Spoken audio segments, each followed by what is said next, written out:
है गति से आप क्या समझते हैं, ठीक है। तो समय के परिवर्तन के साथ अगर कोई वस्तु स्थिति में परिवर्तन करता है तो उसे गति की अवस्था में कहते हैं, ठीक है। कोई वस्तु गति में कब कहेंगे, जब समय के साथ उसमें क्या होगा, परिवर्तन होगा।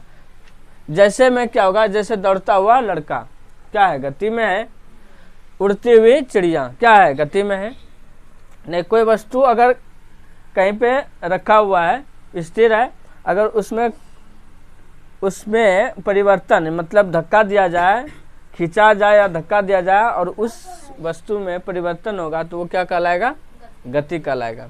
अब देखिए गति के प्रकार, एक तो एक समान गति होगा। एक समान गति मतलब समय के परिवर्तन के साथ यदि किसी पिंड की गति एक रूप रहती है तब वो क्या कहलाती है, तब क्या कहलाती है, एक समान गति।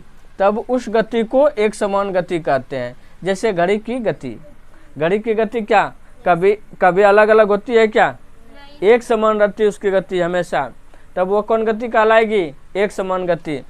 और दूसरा है असमान गति।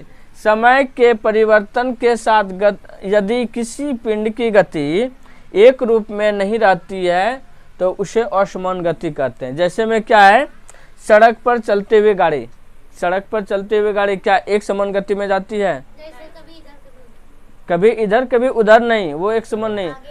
अभी जब जा रहा है आगे पीछे क्यों जाएगा गाड़ी, एक समान गति में नहीं जाती है। अब चल रही है, कोई रोक दिया तो उसकी चाल कम हो गया। अब चल रही है, अच्छा रोड मिला, उसमें स्पीड बढ़ जाएगा। फिर गड्ढा आ गया तो क्या होगा, कम होगा। तो असमान न रहा उसमें गति, ये असमान गति कहलाता है। समझ में आया। घड़ी की सुई कौन गति में, एक समान गति में।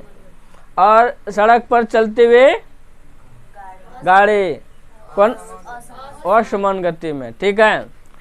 एक 10 साल से कम लड़का रोड पे चलेगा तो कौन गति, एक समान गति में जाएगा। और वही 16 से 18 साल 20 साल का लड़का हो जाएगा, अब वो रोड पे चलेगा तो उसका कैसा गति, असमान गति। हाँ, कैसे, वो असमान गति। अच्छा देखेगा, स्पीड से चलेगा। अब पैदल जा रही है तो वो रुक के जाएगा, नहीं तो समझे उदाहरण। अगर 8 साल से 10 साल से कम लड़का है तो वो सीधे जो कम के लिए भेजा है बस वो कम करने जाएगा और इधर उधर कहीं नहीं देखेगा। दिखता है क्या, वही 16 साल से ऊपर हो जाता है जब आप उसको देखोगे, चाहे कोई भी चीज़ पे भेजो, साइकिल पे भेजो, मोटरसाइकिल पे भेजो या पैदल भेजो, उसका गति में क्या होगा, परिवर्तन। एक समान गति से नहीं जाएगा, असमान गति से जाएगा।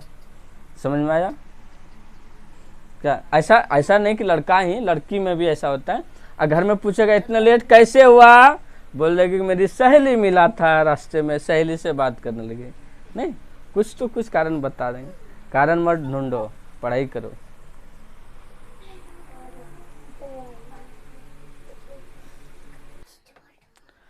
समझ गए उदाहरण। अब देखिए, अब हमारा क्या है, वृत्तीय गति। वृत्तीय गति को समझना है, शायद इस पे नहीं दिख रहा होगा, इसमें पढ़ देते हैं। वृत्तीय गति से क्या समझते हैं, ठीक है। तो जब कोई वस्तु वृत्ताकार पथ पर गमन करती है तब उस पिंड को उस गति को क्या कहेंगे, वृत्तीय गति कहते हैं। जैसे पंखे की गति, वो एक वृत्त में घूमती है। समझ में आया या नहीं आया। वृत्तीय गति क्या होगा, जब कोई वस्तु कैसे घूमेगी, हैं, वृत्ताकार स्थिति में। जब कोई वस्तु वृत्ताकार पथ पर गमन करती है तब उस पिंड की गति को वृत्तीय गति कहते हैं। एक हाँ, जैसे कि क्या पंखे की, हाँ क्या होगा, पंखे की गति कौन गति है, हाँ वृत्तीय गति है। और उदाहरण सुनना है, नहीं पहले इसको समझो। रेखीय गति क्या होगा, रेखीय गति क्या है कि जब कोई वस्तु किसी सरल रेखा पर गमन करती है तब उसकी गति को सरल रेखीय गति कहते हैं। जैसे मोटर गाड़ी की गति, वो एक सरल रेखीय गति पे जाती है, क्या एक सीधे में जाती है। क्या रॉकेट की गति क्या है,